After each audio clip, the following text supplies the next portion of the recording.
കർത്താവായ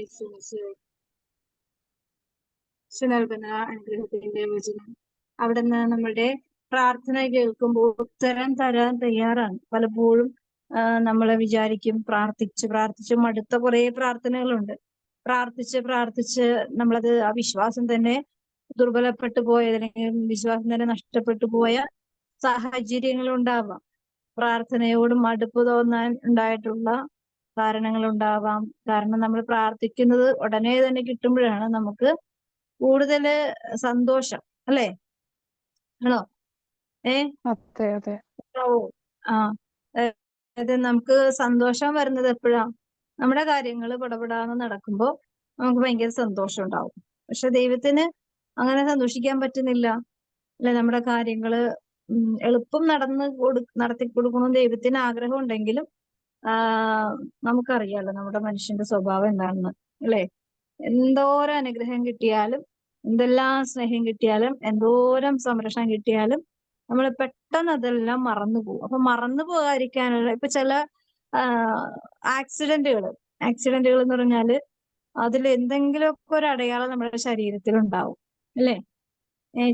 ഒരുവിധപ്പെട്ട വലിയ ചെറിയ ചെറിയ മുറിവുകളും പാടുകളും ഒക്കെ മാഞ്ഞു പോകും. പക്ഷെ ഏറ്റവും ശക്തമായ മുറിവിന്റെ ഒരു പാട് എപ്പോഴും ഉണ്ടാവും, അല്ലേ? ഉണ്ടാവില്ലേ? ഈശോ ക്രൂശിതനായി മരിക്കുമ്പോൾ ഈശോയുടെ ശരീരം മുറ്റി മുതൽ ഉള്ളങ്കാല് വരെ ഭീകരമായ വേദനകളോടുകൂടിയുള്ള മുറിപ്പാടുകളായിരുന്നു. പക്ഷെ ഈശോ ഉദ്ധിതനായി കഴിഞ്ഞപ്പോഴേക്കും ഈശോയുടെ കൈകളിലും കാലുകളിലും മാത്രമേ, പിന്നെ തിരുവിലാവിലും മാത്രമേ മുറിപ്പാടുകൾ ഉണ്ടായുള്ളൂ. അല്ലെ? നമ്മളുടെ വീട്ടിലൊക്കെ വെച്ചിരിക്കുന്ന ക്രൂശിത രൂപത്തില് അങ്ങനെ വലിയ മുറിപ്പാടുകളോ ഇല്ല, അല്ലെ? നമ്മള് മാതാവ് കാണുന്ന ഈശോയെ, അതായത് ഈശോ യെശയ്യായുടെ പുസ്തകത്തിൽ പറയുന്ന അവനെ കണ്ടവർ അമ്പരന്ന് പോയി എന്ന് പറയണം, മുഖം തിരിച്ചു കളയുന്നു. അത്രമാത്രം ഭീകര സത്വമായി മാറുന്ന ഒരു മനുഷ്യന്റെ രൂപം പോലും മനസ്സിലാക്കാൻ പറ്റാത്ത വിധം മുറിവുകളും രക്തവും കൊണ്ട് കുളിച്ച ഒരു മകനെയാണ് അമ്മ വഴിയിൽ വെച്ച് കാണുന്നത്, ഗൗതമലയിലേക്ക് പോകുന്ന വഴി, അല്ലേ? അത്രമാത്രം മുറിപ്പാടുകളോടുകൂടെയാണ് ഈശോ കുരിശ് ചുമന്ന് ഗൗതമലയിലേക്ക് പോകുന്നത്. പക്ഷെ ഈശോ ഉദ്ധിതനായതിനു ശേഷം ഈശോ ആ മുറിപ്പാടുകളില് ഏറ്റവും പ്രേഷ്യസ് ആയിട്ടുള്ള 5 തിരുമുറിവുകൾ മാത്രമേ ഈശോയുടെ ശരീരത്തിലുള്ളൂ, അല്ലേ? അതല്ലേ? ആണോ? അതെ. ഈ 5 തിരുമുറിവുകള് എന്താണ്? അതിന്റെ ഉദ്ദേശം എന്താണ്? ഈശോ സഹിച്ച പാടുപീടുകളുടെ ഓർമ്മകള്. ഈശോ ക്രൂശിതനായി എന്നുള്ള സത്യത്തിന്റെ ഒരു പൂർണ്ണതയിലേക്ക് മനുഷ്യന്റെ ചിന്തകൾ എന്തായാലും വന്നേ മതിയാവും, അല്ലെ? മറ്റു മുറിവുകളൊന്നും ഈശോയ്ക്ക് ഇല്ലാഞ്ഞിട്ടല്ലേ. ഈശോയുടെ ശരിക്കും പറഞ്ഞ ഏറ്റവും വലിയ മുറിപ്പാട് എവിടെയാണെന്നറിയോ? തിരുത്തോളിലാണ്. തിരുത്തോളില് ഈശോയുടെ ഏറ്റവും വലിയ വേദനയുള്ളതും വലിയ മുറിവ് ഉണ്ടായതും തിരുത്തോളിലാണ്. അപ്പം അതിനെക്കുറിച്ച് ഇപ്പൊ നമ്മളുടെ ഹൃദയത്തില് ഒരു ഭാരമുണ്ടെങ്കിൽ, അല്ലെങ്കിൽ ഒരു ജീവിതത്തിൽ നമ്മളെ വേദനിപ്പിച്ച് കടന്നുപോയ ഒരു വ്യക്തി ഉണ്ടെങ്കിൽ, അല്ലെങ്കിൽ ഒരു അനുഭവം ഉണ്ടെങ്കിൽ, സംഭവങ്ങൾ, അങ്ങനെ ഓരോ കാര്യങ്ങളും നമ്മൾ ചിലതൊന്നും പെട്ടെന്ന് അങ്ങനെ മറന്നു പോവില്ല, അല്ലേ? മറന്നു പോവോ? ചെറുപ്പം മുതലേ നമ്മുടെ ജീവിതത്തിൽ പല വേദനകൾ ഉണ്ടാവാം, മുറിവുകൾ ഉണ്ടാവാം, ചില വ്യക്തികളിൽ നിന്ന് കിട്ടിയ മാനസികമായ വിഷമതകൾ ഉണ്ടാവാം, അനുഭവങ്ങൾ ഉണ്ടാവാം. മിക്കതും, അതായത് നമ്മുടെ ഹൃദയത്തിൽ പതിഞ്ഞതൊന്നും അങ്ങനെ പെട്ടെന്നൊന്നും മാഞ്ഞു പോവില്ല. അത് നമുക്ക് ഓർമ്മയിൽ എന്നും ഉണ്ടാവും. എന്തിനാണത്? ഒന്ന് നമുക്ക് ചില കാര്യങ്ങൾ മനസ്സിലാക്കി തരാനാണ് ഓരോ മുറിവുകളും, അല്ലേ? ആണോ? ഒരുവിധപ്പെട്ട മുറിവുകളെല്ലാം മറവിയിലേക്ക് പോകാതെ ഓർമ്മയോടുകൂടെ സൂക്ഷിക്കപ്പെടാനുള്ള കാര്യങ്ങളെയാണ് നമ്മുടെ ജീവിതത്തിൽ ഓരോ അനുഭവങ്ങളുടെ മുറിവുകൾ ഉണ്ടായിട്ട്. അല്ലെങ്കിൽ മാഞ്ഞു പോകാത്ത മുറിവുകളാണെങ്കിൽ ആ മുറിവുകളായിരിക്കാം ചിലപ്പോൾ നമ്മളെ അനുഗ്രഹിക്കാനായിട്ട് ദൈവം ഉപയോഗിക്കുന്നത്, അല്ലേ? ചില മുറിവുകൾ എൻ്റെ ജീവിതത്തിൽ എനിക്ക് അങ്ങനെ തോന്നിയിട്ടുള്ളൂ. നല്ല മുറിവുകളൊക്കെയാണ് നല്ല ദൈവത്തെ തിരിച്ചറിയുവാനുള്ള അനുഗ്രഹമാക്കി മാറ്റിയത്. അപ്പൊ ദൈവത്തിന്റെ ഒരു പ്രൊട്ടക്ഷനാണ് അതെല്ലാം, അല്ലെ? ചില മുറിവുകൾ നമുക്ക് നൽകുന്നതിന്റെ കാരണം എന്താണ്? ദൈവം നമ്മെ സ്നേഹിക്കുന്നു, അതുകൊണ്ട് സ്നേഹിക്കുന്നു. സംരക്ഷിക്കുന്നു. അല്ലെ? ദൈവത്തിന് നമ്മളോടുള്ള സ്നേഹം കൊണ്ടാണ് ചില മുറിവുകൾ അനുവദിക്കുന്നത്, ചില വേദനകൾ, ചില അനുഭവങ്ങൾ കൂടി കടന്നു പോകാനായിട്ട് അനുവദിക്കുന്നതെല്ലാം എന്താണ്? ഇങ്ങനെ വാരിക്കോരി തന്നു കഴിഞ്ഞതിന് വിലയോടുകൂടെ നിലനിർത്തുവാനായിട്ട് മനുഷ്യരുടെ ചിന്തകൾക്കും ബുദ്ധികൾക്കോ വിശുദ്ധിക്കോ സാധിക്കുന്നില്ല. അതുകൊണ്ട് എന്താ? ചില മുറിവുകള്, വേദനകളൊക്കെ നമുക്ക് മുറിപ്പാടുകളായി നിൽക്കുന്നതിന്റെ കാര്യം നമ്മളെ ദൈവം പ്രൊട്ടക്ഷൻ ചെയ്യുന്നുണ്ട് എന്നുള്ള ഒരു തെളിവ് വേണ്ട. എല്ലാത്തിനും തെളിവാണ് വേണ്ടത്, അല്ലെ? പിന്നെ എല്ലാ കാര്യത്തിനും പ്രൂഫ് വേണം. എന്ത് കാര്യത്തിനും ഇപ്പൊ ഐഡന്റിറ്റി പ്രൂഫ് വേണം. നമ്മളുടെ എല്ലാ കാര്യങ്ങളിലും ബാങ്കിൽ പോയാല്, സർക്കാരിന്റെ അണ്ടറിൽ നമ്മൾ എവിടെ പോയാലും നമുക്ക് എന്താ വേണ്ടത്? നമ്മുടെ തെളിവുകളാണ്. തെളിവുകൾ വേണം. അതെ, വിറ്റ്നസ്, അല്ലെ? അപ്പൊ തെളിവുകള് അത്യാവശ്യമാണ്, അല്ലെ? നമ്മുടെ ആത്മാവിന്റെ രക്ഷയ്ക്കും വേണ്ടിയുള്ളത് ഇത് തന്നെയാണ്. എന്ത് തെളിവുകളാണ്, അല്ലെ? ഒരു തെളിവില്ലാതെ, അതായത് ഇപ്പൊ നമ്മൾ തെളിവുകൾ മനസ്സിലാകാതെ, നമ്മളെ രക്ഷിച്ച ദൈവത്തിന്റെ കരുണയുടെ തെളിവുകൾ, അതായത് കൃത്യമായ സത്യത്തിന്റെ അറിവുകൾ എല്ലാം നമുക്ക് ഈ ഭൂമിയിൽ വെച്ച് അറിയുവാനും മനസ്സിലാക്കുവാനും ദൈവം സാഹചര്യം ഒരുക്കിയിട്ടുണ്ടെന്ന് തെളിവ് സഹിതം ഇന്നലെ എന്റെ ഒരു എന്താണ്, എനിക്ക് പരിചയമുള്ള ഒരു ഡ്രൈവർ, ആ ഡ്രൈവറിന്റെ ഡ്രൈവിംഗ് ലൈസൻസ് നഷ്ടപ്പെട്ടു. അപ്പൊ പുള്ളിക്ക് കുറെ അന്വേഷിച്ചിട്ട് കിട്ടിയില്ല. അപ്പം ഞങ്ങൾക്ക് പരിചയമുള്ള ഒരു ലേഡിക്ക് കിട്ടി. അപ്പൊ ആ പെൺകൊച്ചിത്തിരി ക്രൂക്കഡ് മൈൻഡുള്ള മനുഷ്യത്തിയാ. അപ്പൊ പുള്ളിക്കാരത്തി ഞങ്ങൾക്ക് ആരോടെങ്കിലും ഒക്കെ പറയാമായിരുന്നു. പുള്ളിക്കാരത്തി അടുത്തുള്ള ആരോടും പറയാതെ ഒരു പരിചയമില്ലാത്ത ഒരാളോട് ചെന്ന് ചോദിച്ചു. അപ്പൊ പുള്ളിക്കാരത്തി കടയുണ്ട്.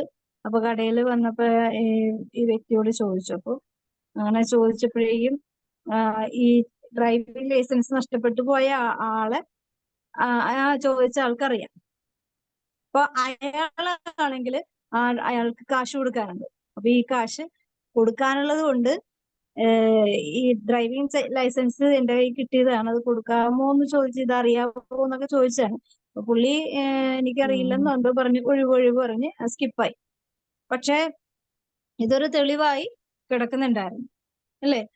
ഈ ലോകത്ത് എല്ലാ മരണത്തിന്റെയും മുമ്പില്, മനുഷ്യനറിയാത്ത ഒരു തെളിവുകള്, എല്ലാ ദ്രോഹത്തിന്റെയും മുമ്പില്, എല്ലാ വഞ്ചനയുടെയും മുമ്പില്, എല്ലാ കഷ്ടതയുടെയും മുമ്പില് ദൈവത്തിനൊരു തെളിവുണ്ട്, അല്ലെ? കർത്താവിന്റെ കണ്ണുകള്.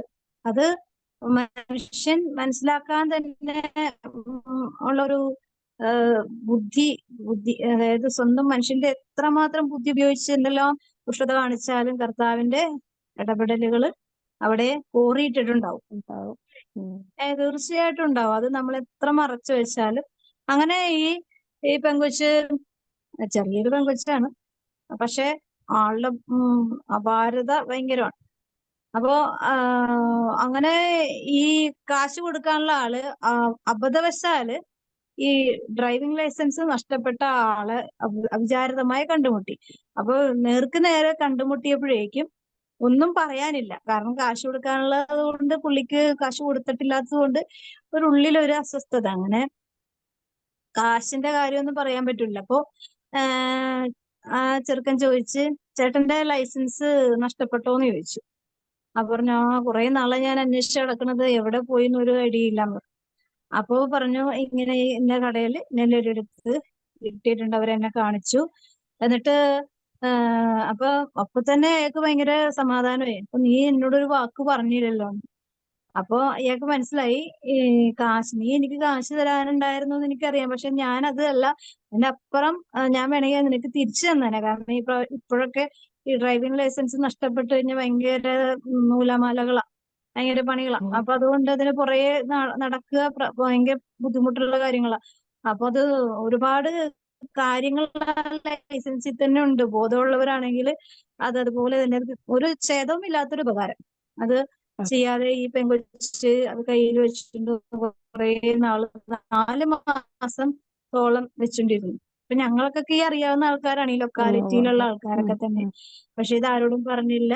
ഇതിങ്ങനെ കയ്യിൽ വെച്ചിട്ടുണ്ടായിരുന്നു. അപ്പൊ ഈ ചെറുക്കനാണെങ്കിൽ ഈ ഈ നഷ്ടപ്പെട്ടു പോയ ആളെ കണ്ടിങ്ങനെ ചോദിച്ചപ്പോഴേക്കും അത്രയും വേഗം അത് ചെന്ന് ചോദിച്ചപ്പോഴേക്കും ആ പെങ്കൊച്ചു പറഞ്ഞു എനിക്ക് അങ്ങനത്തെ ഒരു സാധനം കിട്ടിയിട്ടില്ലെന്ന് പറഞ്ഞു.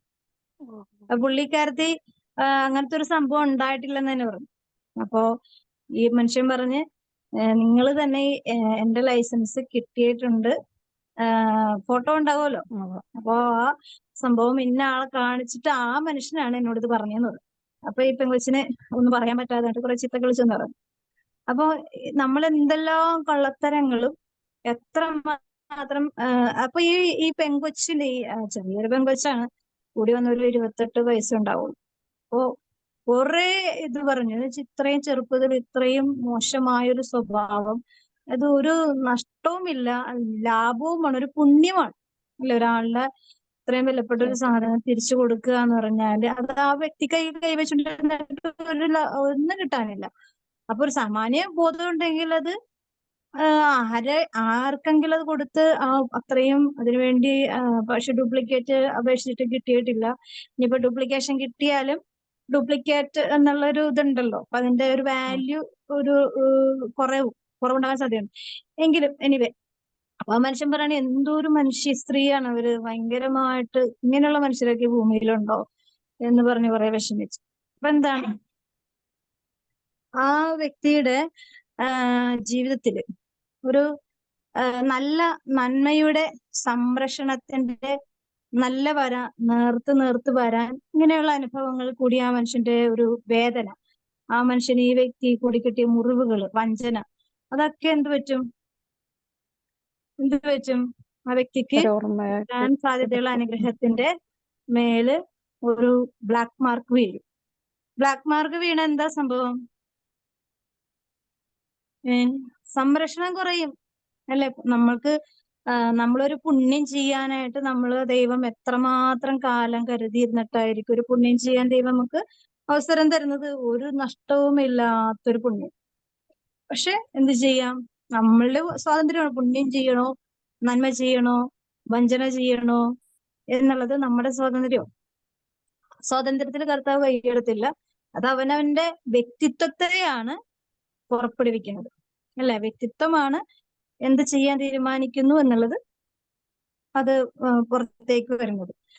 അപ്പോ ഇതാണ് നമ്മൾ ഇന്ന് ഇപ്പൊ ആ വ്യക്തി എന്നിട്ട് കുറച്ച് കാര്യങ്ങൾ പറഞ്ഞു.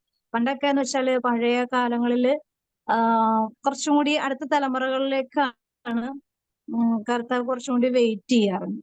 പക്ഷെ ഇപ്പൊ അങ്ങനെയൊന്നുമല്ല. ഈ അവൾക്ക് അത് ആ വ്യക്തിക്ക് അതുപോലെ വിഷമമായി, അവൾ അത് അനുഭവിക്കുന്നവരാണ്. അവളത് അതിനെക്കുറിച്ച് വേദനിക്കും. എല്ലാവർക്കും വണ്ടികളുണ്ട്, ലൈസൻസ് ഉണ്ട്, എല്ലാവർക്കും ഈ കാര്യം അത്യാവശ്യമുള്ള കാര്യമാണ്. അപ്പൊ ഇത് തിരിച്ചു കിട്ടാഞ്ഞത് കൊണ്ടും പിന്നെയും ചെന്ന് ചോദിച്ചു നോക്കട്ടെ എന്നൊക്കെ എനിക്കറിയില്ല, അങ്ങനെ ഒഴിവ് പറഞ്ഞു. എനിക്കൊന്ന് പുള്ളിക്കാരത്തി കത്തിച്ചു കളഞ്ഞതാണ് ആ മനുഷ്യൻ പറയണത്. അപ്പോ ഇത് വെച്ചാ ആ വ്യക്തിയുടെ ഒരു വേദനിക്കുന്ന ഒരു ശാപം അല്ലെ? ഈ വേദനിക്കുന്ന ശാപം അവളുടെ തലയിൽ വീണിട്ടുണ്ട്.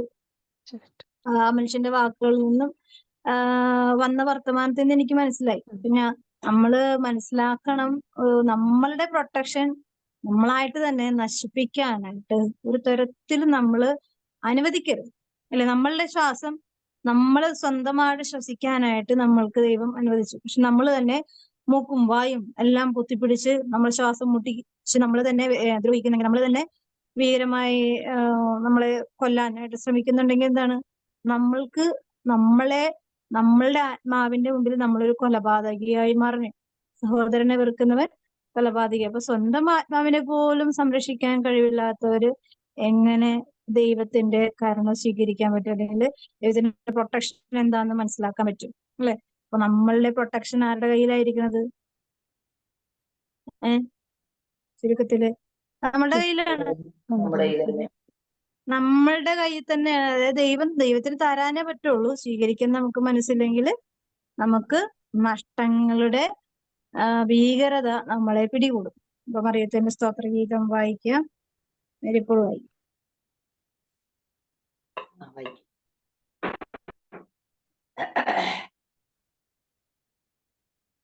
വിശുദ്ധ ലൂക്കായുടെ സുവിശേഷം 1-ാം അധ്യായം 46 മുതൽ 55 വരെയുള്ള തിരുവചനങ്ങൾ.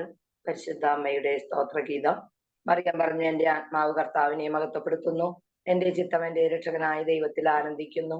അവിടുന്ന് തന്റെ ദാസിയുടെ താഴ്മയെ കടാക്ഷിച്ചു. ഇപ്പോൾ മുതൽ സകല തലമുറകളും എന്നെ ഭാഗ്യവതി എന്ന് പ്രകീർത്തിക്കും. ശക്തനായവൻ എനിക്ക് വലിയ കാര്യങ്ങൾ ചെയ്തിരിക്കുന്നു. അവിടുത്തെ നാമം പരിശുദ്ധമാണ്. അവിടുത്തെ ഭക്തരുടെ മേൽ തലമുറകൾ തോറും അവിടുന്ന് കരുണ വർഷിക്കും.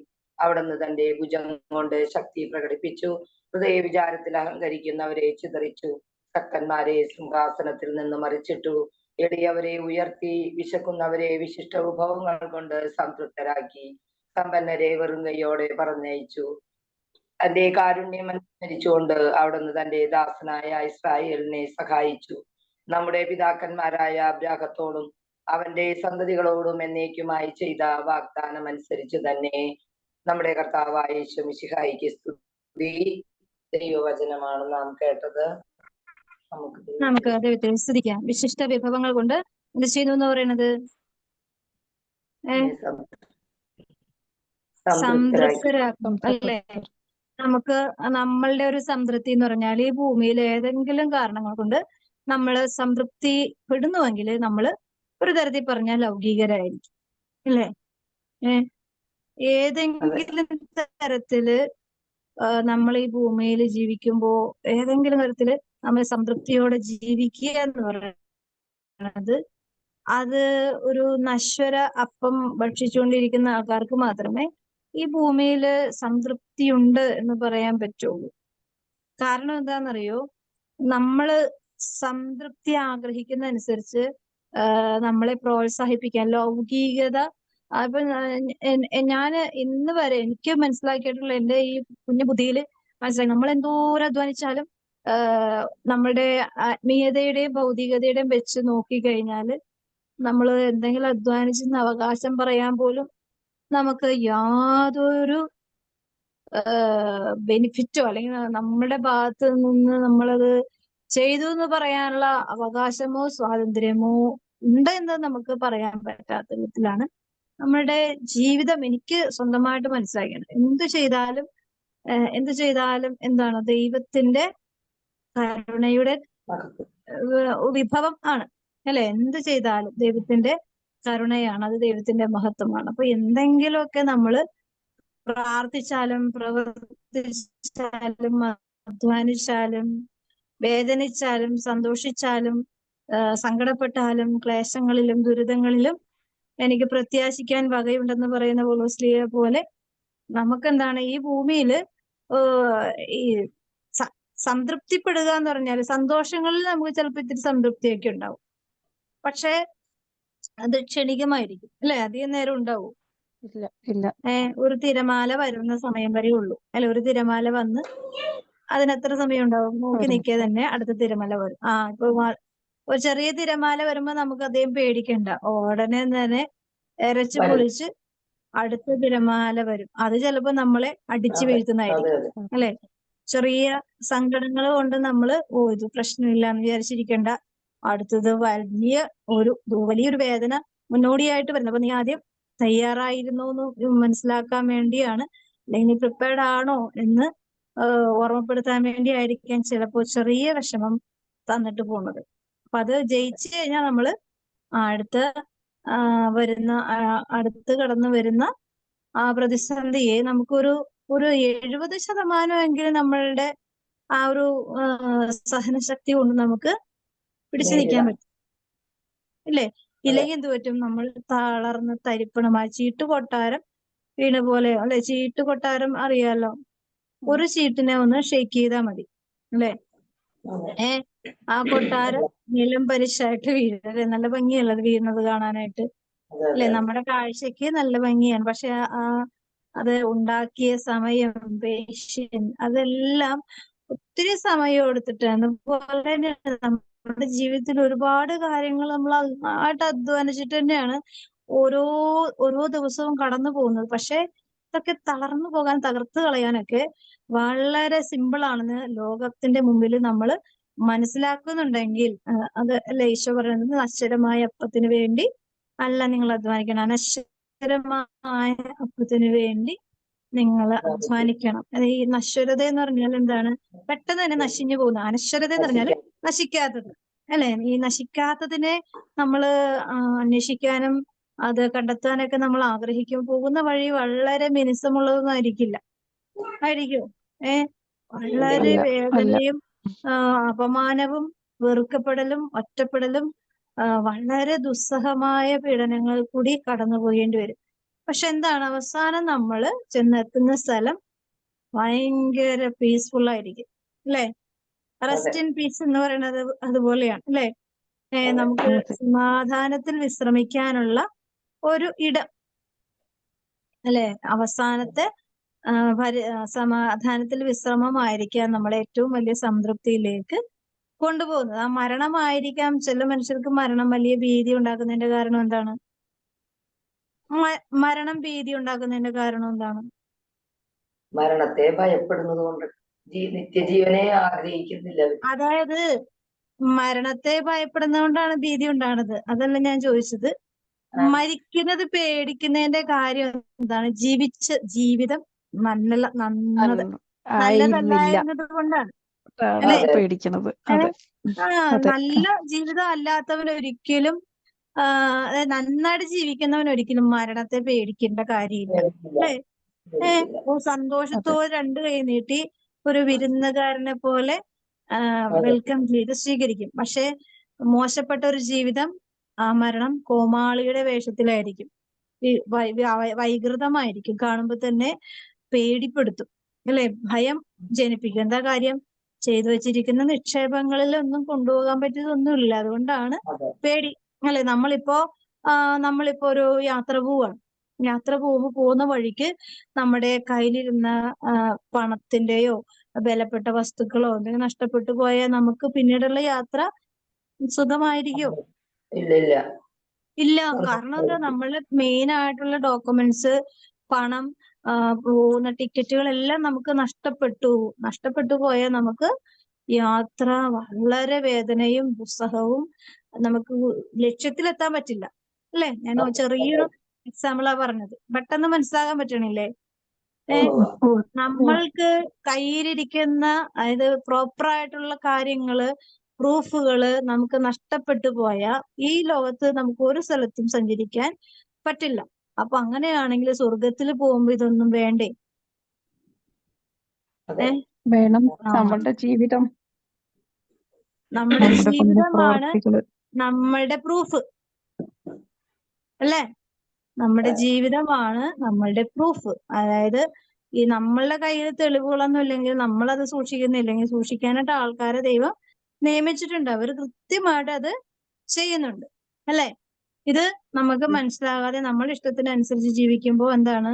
നമുക്ക് നഷ്ടപ്പെട്ടു പോകുന്നത് വിശിഷ്ടമായ ഒരിടമാണ്, വിശിഷ്ടമായ ഫുഡാണ്, വിശിഷ്ടമായ പ്ലേസ് ആണ്, വിശിഷ്ടമായ ആനന്ദമാണ്, വിശിഷ്ടമായ സ്നേഹമാണ്, അല്ല? എന്തോരം കാര്യങ്ങളാണ് നമുക്ക് നഷ്ടപ്പെട്ടു പോണത്. അപ്പൊ അതുകൊണ്ട് ഈ ഭൂമിയില് ദൈവത്തിന്റെ കാര്യത്തില്, അവിടുത്തെ തീരുമാനങ്ങളില് എല്ലാം പ്രേഷ്യസ് ആണ്. പക്ഷെ അത് നമ്മള് ഈ ഭൂമിയില് ജീവിച്ചിരിക്കുമ്പോൾ നമുക്ക് തരാവുന്നതിൽ അപ്പുറം തന്നു കഴിഞ്ഞു. നമ്മളത് വേണ്ട വിധത്തില് ഇപ്പൊ നമ്മള് വീട്ടില് നല്ല ഫുഡ് ഉണ്ടാക്കി വെച്ചു, പക്ഷെ നമ്മളോട് ഇഷ്ടമില്ലാത്തതുകൊണ്ട് ആ ഫുഡ് കഴിക്കാൻ ചില വീടുകളിലൊക്കെ ഉണ്ടല്ലോ, അവളുണ്ടാക്കിയതല്ലേ, ഞാൻ കഴിക്കണില്ല എന്ന് പറയും. അല്ലെങ്കിൽ അവനുണ്ടാക്കിയതല്ലേ, എനിക്ക് വേണ്ട എന്ന് പറയും. അറിയില്ലേ? പറയുന്ന ആൾക്കാരൊക്കെ ഉണ്ട്, അല്ലേ? ഇഷ്ടക്കേടൊക്കെ ഉണ്ടെങ്കിൽ എനിക്ക് വേണ്ട. കാരണം എന്താ? ഫുഡിനോട് ഇഷ്ടക്കുറവുണ്ടായിട്ടല്ല, എന്താണ്, ഉണ്ടാക്കിയ ആളോടുള്ള ഇഷ്ടക്കേടുള്ളതുകൊണ്ടാണ്, അല്ലേ? മണമൊക്കെ അടിക്കുമ്പോഴേക്കും ഇഷ്ടമൊക്കെ ഉണ്ടാവും, പക്ഷെ പിടിച്ചു നിൽക്കും, അല്ലെ? അപ്പൊ ഇത് തന്നെയാണ്. സ്വർഗത്തെ കുറിച്ച് ഓർക്കുമ്പോഴൊക്കെ ഭയങ്കര സന്തോഷമൊക്കെ ഉണ്ട്. പക്ഷെ എന്ത് ചെയ്യാം? നമ്മൾക്ക് അതിനെ എത്തിപ്പിടിക്കാനുള്ള ഒരു മനസ്സ്, അല്ലെങ്കിൽ അതിന് വേണ്ടി അധ്വാനിക്കുവാനുള്ള ഒരു ആഗ്രഹം നമുക്ക് ഇല്ലാതെ പോകുമ്പോ എന്ത് പറ്റും? അത് അടുത്ത ആളെടുത്ത് കഴിക്കും, അല്ലേ? അപ്പൊ ഞാന് വീട്ടില് എന്തെങ്കിലുമൊക്കെ സ്പെഷ്യൽ ആയിട്ടൊക്കെ ഉണ്ടായി കഴിഞ്ഞാല് ഞാൻ പറയും, വേഗം കഴിച്ചില്ലേ കിട്ടൂല. ഇനി ആവശ്യക്കാർ വന്ന് എടുത്തിനും പോയിട്ട് പിന്നെ പറഞ്ഞിട്ട് കാര്യമില്ല, ഇല്ല അവിടെ വെച്ചേക്കെന്ന് പറയും. ഞാൻ വെച്ച് കഴിഞ്ഞാൽ ഇന്ന സമയം കഴിഞ്ഞാൽ കിട്ടൂല, കിട്ടാതിരുന്ന കഴിഞ്ഞാൽ പിന്നെ ഇവിടെ കിടന്ന് വെച്ചുണ്ടാക്കിയിട്ട് ഒരു കാര്യമില്ലെന്ന് പറയും. അപ്പൊ അവരെന്ത് ചെയ്യും, ചിലപ്പോ മൂത്ത ആളില് ഇച്ചിരി സൗകര്യക്കുറവൊക്കെ സൗകര്യത്തോടു കൂടെയൊക്കെ വന്ന് കഴിക്കാൻ വരുമ്പോ സംഭവം തീർന്നിരിക്കും. പിന്നെ അവിടെ ഒരു കലാപഭൂമിയാവും അല്ലേ? ഇത് അതെ അപ്പൊ ഇത് തന്നെയാണ് യേശാവിനും ഇത് തന്നെയല്ലേ നഷ്ടപ്പെട്ടത് അല്ലെ? ഭൂമിയിൽ നമുക്ക് അവസരങ്ങൾ നമ്മളെ നോക്കി ഇങ്ങനെ വെയിറ്റ് ചെയ്യില്ല, നമ്മൾ അവസരങ്ങൾക്ക് വേണ്ടി കാത്തിരുന്നോണം. അതാണ് നമുക്കിപ്പോ ഈ പറഞ്ഞ പോലെ ഇപ്പൊ ഈ നേരത്തെ പറഞ്ഞ ലേഡിക്ക് ദൈവം ഒരു പുണ്യം ചെയ്യാനുള്ള ഒരു അവസരം കൊടുത്തതാണ് അല്ലെ? വലിയൊരു അവസരം ഒരു വല്ലപ്പോഴൊക്കെ കിട്ടുള്ളൂ അല്ലെ? അതെ വല്ലപ്പോഴൊക്കെ, എപ്പോഴും ആരും പുണ്യം ചെയ്യണമെന്ന് ദൈവം ആഗ്രഹിക്കണമില്ല, കാര്യം ചെയ്യാൻ മേലെന്നറിയാം. എപ്പോഴും പുണ്യം ചെയ്യുന്നത് ആരാണ്? അത്രമാത്രം വിശുദ്ധിയിൽ ജീവിക്കുന്നവർക്ക് മാത്രമേ പറ്റുള്ളൂ. ഇത് അതെ വെറും പൊട്ടയും എല്ലാ തിന്മയുടെ നടുക്കും കിടക്കുന്ന മനുഷ്യർക്ക് വല്ലപ്പോഴൊക്കെ ഒരു അവസരം, ഒരു ഛേദവുമില്ലാത്ത ഒരു അവസരം, ഒരു നഷ്ടവുമില്ലാത്ത അവസരം, അനുഗ്രഹത്തിന്റെ പുണ്യത്തിന്റെ അവസരം, ഇത് മിസ്യൂസ് ചെയ്യുമ്പോൾ എന്ത് പറ്റും? അടുത്തത് എങ്ങനെ? അതുകൊണ്ടാണ് ലൂക്കയുടെ സുവിശേഷത്തില് പറയുന്നത് എന്താണ്, വിശ്വസ്തനായ കാര്യസ്ഥൻ എന്നുള്ള വചനഭാഗമില്ലേ? അതെ ചെറിയ കാര്യത്തിൽ ചെറിയ കാര്യങ്ങൾ വിശ്വസ്തനായിരുന്നവന് വലിയ കാര്യങ്ങൾ വിശ്വസ്തനാക്കും. 16-ാമത്തെ അധ്യായത്തില് എങ്ങനെ ഒരു ചോദിക്കുന്നുണ്ട്, സോറി 16-ാമത്തെ 16-ാമത്തെ അധ്യായത്തില് 11-ാമത്തെ വാക്യം, അധാർമിക സമ്പത്തിന്റെ കാര്യത്തിൽ വിശ്വസ്തനായിരിക്കുന്നില്ലെങ്കിൽ യഥാർത്ഥ ധനം ആര് നിങ്ങളെ ഏൽപ്പിക്കും? അതായത് ഇപ്പൊ അധാർമികതയിൽ കൂടി ഒരുപാട് സമ്മതിക്കുന്നുണ്ട്. ആ കാര്യത്തിൽ പോലും ഇപ്പൊ ഞാനിപ്പോ പറഞ്ഞ പോലെ ആ ഒരു ലൈസൻസ് നഷ്ടപ്പെട്ടു പോയി, അത് ആ വ്യക്തിയുടെ കയ്യിൽ കിട്ടിയത് ഒരു ധാർമ്മികമായ ഒരു അതല്ലല്ലോ, കയ്യിൽ വെച്ചോണ്ടിരിക്കുക എന്ന് പറഞ്ഞത് അല്ലെ? കയ്യിൽ വെച്ചോണ്ടിരിക്കുക അവന്റേതല്ല. ഇപ്പൊ ലൈസൻസ് മാത്രമല്ല, മറ്റുള്ളവരുടെ എന്ത് സാധനമായാലും നമ്മുടെ കയ്യിൽ വെച്ചോണ്ടിരിക്കുക അതൊട്ടും നല്ലതല്ല. പക്ഷെ ആ കാര്യത്തിൽ പോലും അത് എത്തിക്കേണ്ട സ്ഥലത്ത് എത്തിക്കുവാനുള്ള ഒരു മനസ്സില്ലാത്തവൻ അവിശ്വസ്തനാണ് അല്ലെ? അങ്ങനെയാണെങ്കിൽ ആ വ്യക്തിക്ക് അടുത്ത ദിവസം ഒരു അനുഗ്രഹവുമായിട്ട് വരുന്ന കർത്താവിന്റെ മുമ്പിൽ ഈ ഒരു കാര്യം ഇങ്ങനെ മുമ്പിൽ നിൽക്കുമ്പോ എങ്ങനെ ദൈവം ഏൽപ്പിക്കും അല്ലെ? എങ്ങനെ ദൈവം അനുഗ്രഹിക്കും നമ്മളെ? മറ്റൊരുവന്റെ കാര്യത്തിൽ നിങ്ങൾ വിശ്വസ്തരല്ലെങ്കിൽ നിങ്ങൾക്ക് സ്വന്തമായവ ആര് നിങ്ങൾക്ക് തരും അല്ലെ? ഇതൊക്കെ എന്താണ്? ഒരു മനുഷ്യന് ദൈവം കൊടുക്കുന്ന ഒരുപാട് കൃപകളിൽ വിശിഷ്ടമായ കൃപകളാണ് വിശ്വസ്തത. വിശ്വസ്തത എന്ന് പറയുന്നത് മനുഷ്യന് വിശിഷ്ടമായ ഒരു വിഭവം തന്നെയാണ്. അത് നമുക്ക് നഷ്ടപ്പെടുത്തി പോയാല് നമുക്ക് ജീവന്റെ മേല് പിശാചിന്റെ ആധിപത്യത്തിലേക്കോ അല്ലെങ്കിൽ അവകാശങ്ങളിലേക്കോ പോകാൻ വളരെ എളുപ്പമുള്ള കാര്യം. എന്നാൽ നമുക്ക് ഈശോ നൽകുന്ന വചനഭാഗം 2 കൊറിന്ത്യൻസ് 4-ാമത്തെ അധ്യായത്തിൽ 17-ാമത്തെ തിരുവചനം, നിങ്ങളുടെ ക്ലേശങ്ങൾ നിസ്സാരവും ക്ഷണികവുമാണ്, അവയുടെ ഫലമോ അനുപമമായ മഹത്വവും.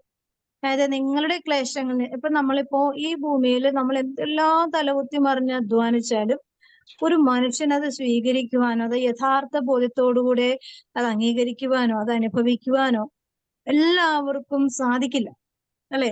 നമ്മുടെ വീടുകളിൽ സാധിക്കാറുണ്ടോ? നമ്മുടെ അധ്വാനങ്ങളെ അതിന്റെ വിലയോടുകൂടെ സ്വീകരിക്കാനുള്ള മനസ്സുള്ളവർ എത്ര പേരുണ്ട് നമ്മുടെ വീട്ടില്? നമ്മളെ ചേർന്നിരിക്കുന്ന ജീവിതങ്ങള്, സമൂഹത്തില്, പ്രാർത്ഥനാ കൂട്ടായ്മകളില്, ഇടവകളില്, അതിരൂപതകളില്, സഭയില്, രാജ്യങ്ങളില്, ജോലി സ്ഥലങ്ങളിലൊക്കെ എത്ര പേരുണ്ട് നമ്മുടെ അധ്വാനത്തെ വില വെക്കുന്നവര് അല്ലെ? നമ്മൾ സിൻസിയറായിട്ട് നമ്മള് എത്രമാത്രം നമ്മളും വിലയും ക്ഷമയും സഹിച്ചും ഒക്കെ നേടിയെടുക്കുന്ന ഒരുപാട് അധ്വാനങ്ങളെ അതേ വിലയോടുകൂടെ സ്വീകരിക്കുന്നവര് വളരെ ചുരുക്കമായി ഉണ്ടോ എന്ന് പോലും നമുക്ക് സംശയമാണ് അല്ലെ? പക്ഷെ പറയുന്നത് എന്താണ്?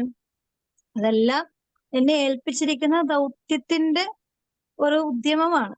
പക്ഷെ അതിന് വില വെച്ചിരിക്കുന്ന ആരാണ്? നീ എനിക്ക് വിലപ്പെട്ടവനും ബഹുമാന്യനും അമൂല്യനും പ്രിയങ്കരനുമാണെന്ന് പറയുന്ന ദൈവത്തിന് മാത്രമേ അതിന്റെ യഥാർത്ഥ മൂല്യം അറിഞ്ഞോളൂ അല്ലെ? ആ മൂല്യത്തോടുകൂടെ തന്നെയാണ് നമ്മളെ ചേർത്ത് പിടിക്കും. പക്ഷെ നമ്മളുടെ മറിയത്തെ നോക്കിയാൽ മതി, മാതാവിനെ നോക്കിയാൽ മാതാവ് എത്രമാത്രം അമൂല്യമായിരുന്നു. ഈ ഭൂമിയിൽ ജീവിച്ച പുരുഷനിലും സ്ത്രീയിലും വെച്ച് ഏറ്റവും അമൂല്യമായ സമ്പത്ത് തന്നെയാണ് മറിയം, അല്ലെ? പക്ഷെ മറിയത്തെ ഇന്നും ഈ നിമിഷവും സഭയിലും സമൂഹത്തിലും വിശ്വാസികളുടെ ഇടയിലും ഈ അമൂല്യതയുടെ മഹത്വം സംരക്ഷിക്കുന്ന എത്ര പേരുണ്ട്, അല്ലെ? ആ മൂല്യതയിൽ തന്നെ, ആ മഹത്വത്തോടുകൂടെ തന്നെ ഹൃദയം കൊണ്ട് അമ്മയെ സമീപിക്കുന്നവര്, സ്നേഹിക്കുന്നവര്, അമ്മയുടെ ആ എന്താണ് ശക്തിയെ മഹത്വപ്പെടുത്തുന്നവര്, അമ്മയുടെ സംരക്ഷണത്തെ വിശ്വസിക്കുന്നവര് എത്ര പേരുണ്ട്, അല്ലെ? അപ്പൊ വളരെ ചുരുക്കമാണ്. ലോകം മുഴുവനും മറിയത്തിന്റെ ദേവാലയങ്ങളുണ്ട്, സ്റ്റാച്യൂസ് ഉണ്ട്, മുക്കിലും മൂലയിലും എല്ലായിടത്തും ഉണ്ട്. പക്ഷെ എന്തില്ല, റിയൽ ആയിട്ടുള്ള ഒരു സ്നേഹം, ജെനുവിൻ ആയിട്ടുള്ള ഒരു സ്നേഹം നമുക്ക് എല്ലായിടത്തും കാണാൻ പറ്റുന്നില്ല. പക്ഷെ മറിയം ഈ ലോകത്തോട് തിരിച്ചങ്ങനെ പ്രവർത്തിച്ചിട്ടുണ്ടോ എപ്പോഴെങ്കിലും? ഒരിക്കലും അങ്ങനെ ചെയ്യുന്നില്ല. കാരണം എന്താണ്? ഇത് മഹത്വത്തിന്റെ ഒരു അടയാളമാണ്, അല്ലെ? അങ്ങനെ വെച്ച് നോക്കുമ്പോ നമ്മുടെ ജീവിതവും ഈ മറിയത്തോട് ചേർന്ന് നിന്നാൽ മാത്രമേ നമുക്ക് ഇങ്ങനെയുള്ള നമ്മൾക്ക് അനുവദിക്കുന്ന ദൈവമഹത്വത്തെ നമുക്ക് പ്രൊട്ടക്ഷൻ ചെയ്യണമെങ്കിൽ നമ്മളത് കടന്നു പോകുമ്പോൾ അതിന്റെ മുകളിലുള്ള ദൈവത്തെ നോക്കി തന്നെ നമുക്ക് മുമ്പോട്ട് പോകണം. ശക്തനായവൻ എനിക്ക് വലിയ കാര്യങ്ങൾ ചെയ്തിരിക്കുന്നു എന്ന് പറയുമ്പോൾ നമുക്ക് ഈ ശക്തി മുകളിൽ നിന്ന് തന്നെ സ്വീകരിക്കണം. അല്ലെങ്കിൽ നമ്മൾ എന്ത് ചെയ്യും? നമ്മുടെ സ്വന്തം ശക്തിയിൽ ആശ്രയിച്ചു കഴിഞ്ഞാൽ നമ്മൾ പടപടാന്ന് വീണ് തകർന്നു പോകും. ചവിട്ടി തേക്കാനായിട്ടും നശിപ്പിക്കാനും നാമാവശേഷമാക്കുവാൻ ചിലപ്പോ എന്താണ് ഒരുപാട് അധ്വാനിച്ചിട്ടുണ്ടാവും, അവസാനം പോയി എന്താണ് വെള്ളം കോരാനായിട്ട് അരുവി ചെല്ലുമ്പോ കുട ഉടഞ്ഞു പോകുന്ന ഒരു അവസ്ഥയുണ്ടല്ലോ, അന്നുപോലെ ആയിപ്പോയി. അപ്പൊ എന്താണ് നമ്മള് ചെയ്യുന്നുണ്ട്, ഒരുപാട് അധ്വാനിക്കുന്നുണ്ട്, പ്രവർത്തിക്കുന്നുണ്ട്, പ്രാർത്ഥിക്കുന്നുണ്ട്, അല്ലെങ്കിൽ നമ്മൾ നല്ല കൃപയിലൊക്കെ ജീവിക്കാൻ ആഗ്രഹിക്കുന്നുണ്ട്. പക്ഷെ ഇതെല്ലാം എന്തുണ്ടായിരിക്കണം? ഇതിന്റെ മുകളില് ഒരു ദൈവിക സഹായം, കൃപ നമ്മൾ മുറുകെ പിടിച്ചില്ലെങ്കിൽ ഇതിൽ കൂടി അഹങ്കാരം വരാം, സ്വാർത്ഥത വരാം, വഞ്ചന വരാം. നമ്മുടെ സ്വാതന്ത്ര്യം നമുക്ക് പലപ്പോഴും നമ്മുടെ സ്വാതന്ത്ര്യം ഉപയോഗിക്കാതിരിക്കണേ നല്ലത്, അല്ലേ? അല്ലേ? നിങ്ങളൊന്ന് ആലോചിച്ച് നോക്കിയേ. നമുക്ക് എല്ലാ മേഖലകളിലും സ്വാതന്ത്ര്യം ദൈവം തന്നിട്ടുണ്ട്. പലപ്പോഴും എനിക്കത് മനസ്സിലാക്കുന്ന കാര്യം, നമ്മൾ എന്തോരം ആവശ്യപ്പെട്ടാലും എന്തോരം ആഗ്രഹിച്ചാലും അതിന്റെ മുകളിൽ ദൈവത്തിനൊരു സ്വാതന്ത്ര്യം കൊടുക്കുമ്പോഴാണ് പലപ്പോഴും എനിക്കൊരു സമാധാനം കിട്ടാറുള്ളത്. കാരണം നമ്മൾ ചെയ്യുന്നതും ചിന്തിക്കുന്നതും ആഗ്രഹിക്കുന്നതും പ്രോപ്പർ ആണോ എന്ന് പലപ്പോഴും അറിയില്ല, അല്ലെ? ഇത് 100% നമുക്കറിയില്ല, അല്ലെ? അതായത് നമ്മൾ ആഗ്രഹിക്കുന്ന ചിലപ്പോ, അതായത് അബിമലേക്ക് സാറയെ വിവാഹം കഴിക്കാൻ ഈജിപ്തിൽ വെച്ച് എന്റെ സഹോദരിയാണെന്ന് പറഞ്ഞുകൊണ്ട് പരിചയപ്പെടുത്തുന്നുണ്ട്. കാരണം സാറയെ നല്ല സുന്ദരിയായതുകൊണ്ട് അവിടെ ചെല്ലുമ്പോ അവിടുത്തെ രാജ്യത്തിലുള്ള ആൾക്കാര്, ഈജിപ്തിലുള്ള ആൾക്കാര് സാറയെ കൊണ്ടുപോകും. പിന്നെന്ത് ചെയ്യും?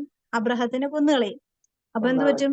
അപ്പൊ അങ്ങനെ വരുമ്പോ അബ്രഹത്തിന് ജീവഹാനി വരാതിരിക്കാൻ വേണ്ടി സഹോദരിയാന്ന് പറയുമ്പോ സഹോദരിയെ അബിമലേക്ക് ഒരു രാജാവിന് ആ രാജ്യത്തിന്റെ പുറകോയ്ക്ക് സ്വീകരിക്കുക എന്ന് പറഞ്ഞാൽ അത് നോർമൽ കേസാണ്. അപ്പോ പക്ഷെ കർത്താവ് എന്ത് ചെയ്തു? അബിമലേക്കിന് ദർശനം കൊടുത്തു, പാപം ചെയ്യാതിരിക്കാൻ, അല്ലെ? നീ ഇപ്പൊ പിണമാകുമെന്നാ പറയണത്. അപ്പോ നിർമ്മല ഹൃദയത്തോടും ഹൃദയവിശുദ്ധിയോടും കൂടെയാണ് ഞാൻ അവളെ സ്വീകരിക്കാനായിട്ട് ആഗ്രഹിച്ചത് എന്ന് പറയുന്നുണ്ട്. അപ്പോ കർത്താവ് പറയുന്നുണ്ട്, അതെ, അതുകൊണ്ടാണ് നിന്നെ ഞാൻ പാപം ചെയ്യാതിരിക്കുവാൻ നിന്നെ തടഞ്ഞു നിർത്തിയത്, അല്ലെ? നമ്മള് അബിമലേക്ക് നല്ല വിശുദ്ധിയോടും സ്നേഹത്തോടും ആത്മാർത്ഥതയോടും കൂടെ സാറായുടെ ആ രൂപഭാവവും ആ ഒരു ലാളിത്യവും ഒക്കെ കണ്ടിട്ട് നല്ലൊരു സ്ത്രീ എന്നുള്ള രീതിയിൽ സ്വീകരിക്കാനായിട്ട് ആഗ്രഹിച്ചു. പക്ഷെ കർത്താവ് എന്ത് ചെയ്തു? തടഞ്ഞു. ചില പാപാവസ്ഥകൾ നമുക്കറിയില്ല, ചില മേഖലകൾ തൊടാമോ തൊടാൻ പാടില്ല എന്നുള്ളത് നമുക്കറിയില്ല, സ്വീകരിക്കാമോ സ്വീകരിക്കാൻ പാടില്ല നമുക്കറിയില്ല. നമ്മൾ പക്ഷെ ഭയങ്കര വിശുദ്ധിയിലാണ് ജീവിക്കുന്നത്, ദൈവവിശ്വാസത്തിലൊക്കെയാണ് ജീവിക്കുന്നത്. പക്ഷെ ഏതാണ് പാടില്ലാത്തത് പാടുള്ളതെന്നോ നമുക്കറിയില്ല. അപ്പൊ എന്ത് സംഭവിക്കും? ദൈവം നമ്മളെ ചെയ്യാതിരിക്കുവാൻ ചിലപ്പോ ചില വേദനകൾ, അബിമലേക്കിന്റെ ഭാര്യമാരെ എല്ലാവരെയും വന്ദിയാക്കി. പിന്നെ അവിടെ നീ പോരുമ്പോഴാണ് എല്ലാവരെയും അനുഗ്രഹിക്കുന്നത്. അപ്പോ ഇതാണ് നമ്മള് വിശ്വാസത്തിലാണ്, വിശുദ്ധിയിലാണ്, സ്നേഹത്തിലാണ് എന്നൊക്കെ പറഞ്ഞ് ജീവിക്കുന്നുണ്ടെങ്കിൽ പാപത്തിന്റെ നിഴലിലാണോ എന്ന് നമുക്ക് അറിയില്ല. അപ്പൊ കർത്താവിന്റെ ഒരു സ്നേഹ കരുണയാലാണ് നമ്മൾ പലപ്പോഴും പലതിൽ നിന്നും നമ്മൾ രക്ഷപ്പെടുന്നതിന്. അപ്പോ എന്താണ് ഇതിന്റെയൊക്കെ നിമിഷ നേരം കൊണ്ട് ചിലപ്പോൾ പാപം ചെയ്യാനായിട്ട് നമുക്ക് എപ്പോഴും സാധിക്കും. ചിലപ്പോഴല്ല, എപ്പോഴും സാധിക്കുന്ന എന്താണ്? നിമിഷ നേരം കൊണ്ട് പാപം ചെയ്യാം. പക്ഷെ ആജീവനാന്തം അതിനെ ഓർത്ത് കണ്ണുനീര് കുടിക്കണം, അല്ലെ? നിമിഷ നേരങ്ങൾ കൊണ്ട് നമുക്ക് പാപത്തിൽ നിന്നും ഓടി രക്ഷപ്പെടാം. ആജീവനാന്തം അതോർത്ത് നമുക്ക് സന്തോഷിക്കാം, അല്ലെ? അപ്പോ ഇതെന്താണ്? ഇത് നമ്മള് ഈ ലോകത്തിൽ വെച്ച് കഷ്ടതകൾ ഉണ്ടാവുക എന്നുള്ളത് ഒരു ഉറപ്പായ കാര്യമാണ്. പക്ഷെ അതില് അനുപമമായ അനുഗ്രഹവും ഉണ്ട്. അപ്പൊ ഇത് കടന്നു പോവുക എന്ന് പറയുന്നത് ഇപ്പൊ നമുക്ക് വേണ്ടി സെപ്പറേഷൻ ചെയ്ത് സ്പെഷ്യലൈസ് ചെയ്ത് തന്നിരിക്കുന്ന സഹനങ്ങളൊന്നുമല്ല. ദൈവത്തിന് ആരോടും ഒരു എന്താണ് പാർഷ്വാലിറ്റി ഇല്ല. എന്തുണ്ട്? ഇത് കടന്ന് സ്വന്തം അമ്മയോട് പോലും പാർഷ്വാലിറ്റി ഉണ്ടായില്ല. എന്തിന്? ദൈവത്തിന്റെ പുത്രനോട് പോലും ദൈവം ഒരു പാർഷ്വാലിറ്റിയും കാണിച്ചില്ല, അല്ലേ? വേർതിരിവ് കാണിച്ചോ? ഏറ്റവും കഠിനമായി വേദനിച്ച ദൈവത്തിന്റെ പുത്രന്റെ മുമ്പിൽ പോലും ദൈവം കണ്ണടച്ചിരുന്ന് കരയായിരുന്നു, അല്ലെ? എന്താ കാര്യം? അത് നടന്നേ മതിയാകൂ. അപ്പൊ അങ്ങനെയാണെങ്കിൽ പാപത്തിൽ ജനിച്ച് പാപത്തിൽ ജീവിച്ച് പാപത്തിൽ മരിക്കാനിടയുള്ള നമ്മളോട് ഈ പാർഷ്വാലിറ്റി കാണിക്കുവോ ദൈവം? ഇല്ല. അതങ്ങനെ തന്നെ സംഭവിക്കും. പക്ഷെ എന്റെ സ്വാതന്ത്ര്യം ഞാൻ എങ്ങനെ ഉപയോഗിക്കുന്നു അവിടെയാണ് എന്റെ മഹത്വവും എന്റെ ഉയർച്ചയും എന്റെ നിലനിൽപ്പും എന്റെ സ്വാതന്ത്ര്യവും എന്റെ സംതൃപ്തിയുള്ള ജീവിതത്തിലേക്ക് കടന്നു പോകുവാനുള്ള അവസരവും എല്ലാം നമ്മുടെ കയ്യിലാണ്. പക്ഷെ അത് ദൈവത്തിന്റെ മുമ്പില് നമ്മളത് കണ്ടും കേട്ടും മനസ്സിലാക്കിയും ബോധ്യപ്പെട്ടും ഒക്കെ ജീവിക്കുമ്പോഴാണ് എന്റെ സ്വാതന്ത്ര്യം ദൈവത്തിന്റെ കയ്യിൽ, ദൈവത്തിന്റെ സ്വാതന്ത്ര്യം എന്റെ കയ്യിലും വരുവാനായിട്ട്. ഇത് ഇച്ചിരി പണിയുണ്ട്. എങ്കിലും നമ്മള് എല്ലാ കാര്യങ്ങളിലും നമ്മുടെ ആഗ്രഹത്തെ ദൈവകരങ്ങൾ, അതാ ദൈവഹിതം നിറവേറട്ടെ എന്ന് നമ്മൾ പ്രാർത്ഥിക്കുക ഭയങ്കര എളുപ്പമാണ്. പക്ഷെ പ്രവർത്തിക്കുക, ജീവിക്കുക ഇത്തിരി ബുദ്ധിമുട്ടാണ്. അതുകൊണ്ട് ഈ സങ്കടങ്ങള്, വേദനകളെല്ലാം നമ്മൾ ചേർത്ത് വെച്ച് മറിയത്തോടൊപ്പം ജീവിക്കുന്നുണ്ടെങ്കിൽ, മറിയം ശരിക്കും പറഞ്ഞ ദൈവം പിന്നെ ദൈവപുത്രനാണ്, ദൈവത്തിന്റെ സർവശക്തിയുണ്ട്. എങ്കിലും മനുഷ്യത്വത്തോടു കൂടെ തന്നെയാണ് ഈശോ എല്ലാ സാധനങ്ങളും ഏറ്റെടുത്തത്. പക്ഷെ മറിയം ആരാണ്? പച്ചയായ ഒരു സ്ത്രീയായിരുന്നു, അല്ലെ? പച്ചയായ ഒരു സ്ത്രീയായിരുന്നു. അപ്പോ അമ്മയുടെ ജീവിതം അത്രമാത്രം പരിശുദ്ധിയിൽ, അത്രമാത്രം ദുരിതങ്ങളുടെ ഇടയിൽ ജീവിച്ചപ്പോ ഉണ്ടായ അനുഗ്രഹത്തിന്റെ യോഗ്യതയോട് ചേർത്ത് വെച്ച് ജീവിക്കാനേ നമുക്ക് പറ്റുള്ളൂ. അതുപോലെ ജീവിക്കാൻ നമുക്ക് പ്രയാസം, നമുക്ക് പറ്റില്ല. പക്ഷെ ചേർത്ത് വെക്കുക എന്ന് പറഞ്ഞാല് അങ്ങനെ ഒരു ചിന്തയും അങ്ങനെ ഒരു ആഗ്രഹവും അങ്ങനെ ഒരു സ്വാതന്ത്ര്യ ബുദ്ധിയും വിശ്വാസവും ഒക്കെ നമ്മുടെ ഉള്ളിൽ വേണം. ഉണ്ടെങ്കിൽ മാത്രമേ ഈ ചേർത്ത് ഇപ്പൊ ഈ കൂട്ടായ്മയോട് ചേർന്നിരിക്കണോ വേണ്ടോ എന്നുള്ളത് ആരാ തീരുമാനിക്കണത്? അതെന്റെ സ്വാതന്ത്ര്യം, അല്ലേ? ഓരോരുത്തരുടെ സ്വാതന്ത്ര്യമാണ്. എങ്ങനെ ആയിരിക്കണം എന്നുള്ളത് ഓരോരുത്തരുടെ സ്വാതന്ത്ര്യമാണ്. പക്ഷെ അത് നിലനിർത്തുക എന്നുള്ളത് എന്താണ്? ദൈവത്തിന്റെ ഒരു ആഗ്രഹമാണ്. അപ്പോഴാണ് നമുക്ക് കിട്ടുന്ന ഈ ഒരു അനുഗ്രഹം നമുക്ക് നിലനിർത്താൻ പറ്റുന്നത്. ഒരു കൃപയോട് സ്വീകരിക്കുക മാതാവെ, എല്ലാവരും അനുഗ്രഹിക്കണമേ എന്നുണ്ട് പ്രാർത്ഥിക്കുക. ഈശോയുടെ ഹൃദയത്തെ